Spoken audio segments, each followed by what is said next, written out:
Indian भी हैं, उतने ही भारतीय भी हैं।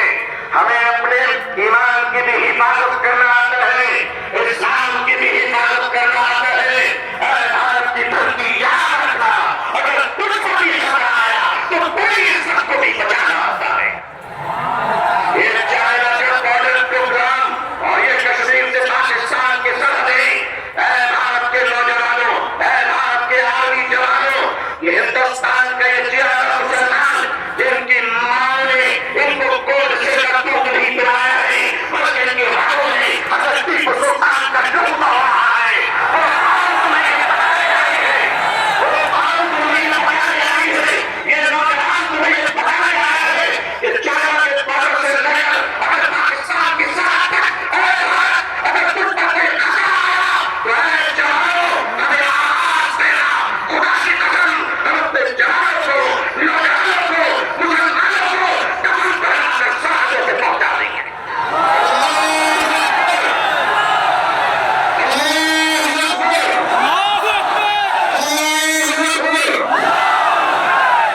मगर याद रखिएगा, चप्पलों के बगैर तो हम चल सकते हैं। इन चप्पलों से कोई पूछ ले कि हमारे बगैर निकल भी सकते हो? आता है निकलना, आता है चलना। ये हिंदुस्तान हमारा वतन है, इस वतन को कल भी हमने बचाया। मुश्किल ये है कि 47 में बदकिस्मती से हिंदुस्तान का बंटवारा हुआ था, 2024 में लोग दिलों का बंटवारा करना चाह रहे हैं। हम इस दिल का बंटवारा होने नहीं देंगे। भारत के अपने प्रिय हिंदू भाइयों से मैं उनका आशीर्वाद और दुआएं लेकर उन्हें कहना चाहता हूँ, हिंदू भाइयों, हम आपके रहने नहीं, आप हमारे रहने नहीं। हमारे और आपके बीच में ये तीसरा कोई लैंड ब्रोकर आ गया है, जिसकी ना बीवी है ना बच्चे हैं।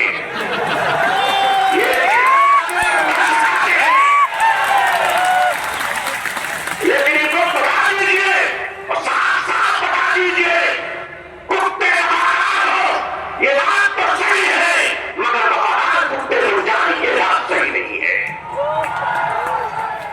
क्या समझ रखा है? आज इंडिया मुस्लिम पसंद नंबर हमारे बुजुर्गों ने अकादमी बैठे हैं। मैं आपको सच कहता हूं, हमें अपने दीन की भी हिफाजत करनी है और अपने देश हिंदुस्तान की भी हिफाजत करनी है। अब मैं आपसे बात कहना चाहता हूं, आपके हमारे रहते हुए अगर कोई उड़ीसा की आदिवासी की कालाहांडी की छोटी सी बच्ची बात कहकर अगर भूखे 7 दिन में मर जाती है तो मैं अपनी कौम से पूछना चाहता हूं, मारता है खुदा को तुम क्या मुंह दिखलाओगे? अगर हमारे देश में ये अत्याचार हो रहा है कि पति अपनी मरी हुई पत्नी की लाश को पैसे न होने की वजह से एम्बुलेंस नहीं मिलती है, कांधे पे उस लाश को लेकर चलता है, ये हमारा भारत है, ये हमारा समाज है, ये हमारा इंसान है। क्या इस देश में ये देश कहाँ जा रहा है? रिश्वत के बगैर कहाँ नहीं मिलती, रिश्वत के बगैर कहाँ नहीं मिलता, रिश्वत के बगैर कहाँ नहीं मिलते, रिश्वत के बगैर लोगों को जिंदगी की सांस लेने की इजाजत नहीं है। नहीं नहीं लोगों, हम अपने इस प्यारे देश को इस तरह लुटेरों के हवाले नहीं कर सकते। ये देश हमारा है, इस देश के पुरुष, इस देश की आर्मी, इस देश के जवान, ये हमारे भाई बहन है, जितने हमें अपने जीवन की परवाह है उतनी इनकी परवाह है। लोगों, देशवासियों, देश के हिंदू भाइयों, देश के मुसलमानों, वो दिन तुम भूल गए कि जब इस देश में कोरोना के जमाने में कुछ लोग थाली बजा रहे थे तो वो हम हैं जो थाली सजा रहे थे। वो खाना खिला रहे थे। हमने क्या नहीं किया इस मुल्क के लिए?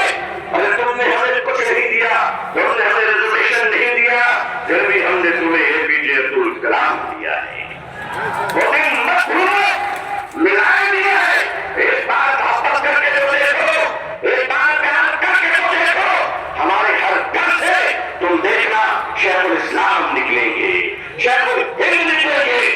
देश की हिफाजत करनी है, इंसानियत और मानवता को बचाना है। हिंदू भाइयों को मोहब्बत के साथ उनके सामने उनकी इबादत में अपनी बातें रखनी है। वक्त क्या है? वक्त का तहफ़्फ़ुज़ क्या है? ये बिल्कुल की चैरिटी है। वक्त की जमीनें हमारे पूर्वजों ने, हमारे बुजुर्गों ने, हमारे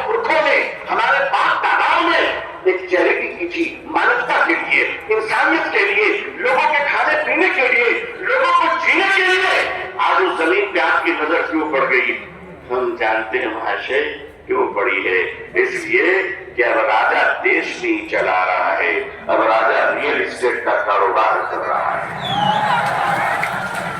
لیکن معاف کیجیے گا، یہ وقت کے ذریعے آج ہمارے ماننیے پردھان منتری جی، اللہ ان کو لمبی عمر عطا فرمائے، اللہ ان کو اچھی صحت دے، اللہ ان کو صحیح دودھ عطا فرمائے، اللہ ان کا گھر بسا دے، آمین۔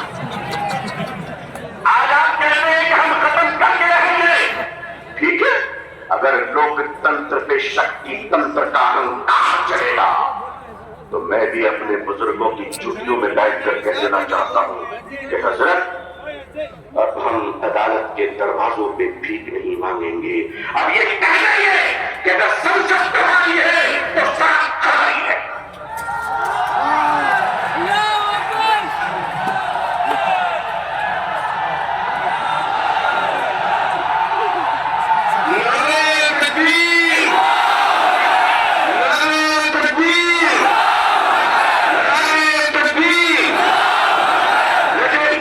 جب مسلمان سوچ کر چلے گا تو ایک دن کا نہیں چلنا چاہیے، کسی پس سے پتھر نہیں چلنا چاہیے، سنویدھان کے اندر لوکتنتر کے اندر اپنی آواز کو بلند کرنا ہے، اور اس دیش کے ہندو بھائیوں کو بھی پریم سے اپنے گلے لگا کر اپنے بات رکھ کر انصاف کی لڑائی لڑنی ہے۔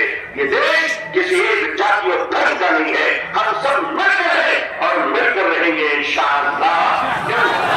اے میرے دیش کے ہندو بھائیوں، اس گنگا کے پوتر جل سے تم اسنان کر کر پوجا کرتے ہو، اسی پوتر جل سے ہم بھی وضو بنا کر مسجدوں میں نماز پڑھتے ہیں۔ خوش رہیے، آباد رہیے، اللہ آپ سب کو خوش رکھے۔ بنگلور کی ایک تاریخی سرزمین اور انڈیا مسلم مسلح بورڈ کا اجلاس، یہ تاریخی اجلاس ہے جہاں فیصلے بھی ہوئے ہیں، تدبیر بھی ہوئے ہیں، جو کردار اور ہمت حق گوئی کا مظاہرہ بھی ہوا ہے۔ اکابرین کی خدمت میں سینکڑوں سلام پیش ہے، آپ کی جرأت کو سلام ہے۔ لوگوں تیار رہنا، اگر اکابرین آواز ہے تو اب اگر زندہ ہو تو زندہ ہونے کا ثبوت پیش کر دینا۔ اللہ خوش رکھے۔ آخر دعوانا الحمدللہ رب العالمین، والسلام علیکم ورحمۃ